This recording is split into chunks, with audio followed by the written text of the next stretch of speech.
బాలు తీసుకువచ్చిన మంత్రించిన నిమ్మకాయ గురించి ప్రభావతి, మనోజ్ చాలా భయపడుతూ ఉంటారు. ఇక అర్ధరాత్రి ఇంట్లో వాళ్ళంతా కూడా పడుకున్న తర్వాత మనోజ్, ప్రభావతి మాట్లాడుకుంటూ ఉంటారు.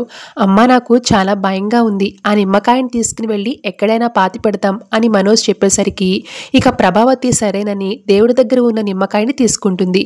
ఇక ఇద్దరూ కలిసి బయటికి వెళ్తూ ఉంటే ఇంతలో ఇంట్లో వాళ్ళంతా కూడా వచ్చి లైట్ వేస్తారు.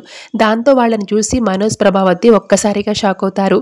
ఇక బాలు మనోజ్ దగ్గరికి వచ్చి, మనిషి పుట్టగా పుట్టావేంట్రా, నా భార్య నగలు మింగిసచ్చావేంట్రా అని తిడుతూ ఉంటే ఇక మీనా, ఆ నగలు తీసిచ్చింది మీరే కదా అత్తయ్య అని అడిగేసరికి ఏంటే ఏమన్నావే అంటూ మీనాని కొట్టబోతుంది ప్రభావతి. దాంతో సత్యం అడ్డుకుని ప్రభావతికి చివాట్లు పెడతాడు. ఇక మనోజ్ కళ్ళల్లోకి సత్యం సూటిగా చూస్తూ, ఆ నగల్ని అమ్మేసింది నువ్వేనా అని గట్టిగా అడుగుతాడు. నేను కాదు నాన్న అని మనోజ్ బుకాయిస్తూ ఉంటే ఇక బాలు మనోజ్ని ఒక్కటిస్తాడు. చెప్పరా అని బెదిరిస్తూ ఉంటే నేనే, ఆ నగలు అమ్మేసింది నేనే అని నిజం ఒప్పుకుంటాడు. ఈ విషయం అమ్మ కూడా తెలుసు నాన్న అని మనోజ్ అసలు విషయం చెప్పేస్తాడు. నా కడుపున చెడబుట్టావు కదరా అని మనోజ్ని కొడుతూ ఉంటే ఇక ప్రభావతి సత్యాన్ని అడ్డుకోపోతుంది. దాంతో సత్యం ప్రభావతిని తోసేస్తాడు. Thank you so much for watching.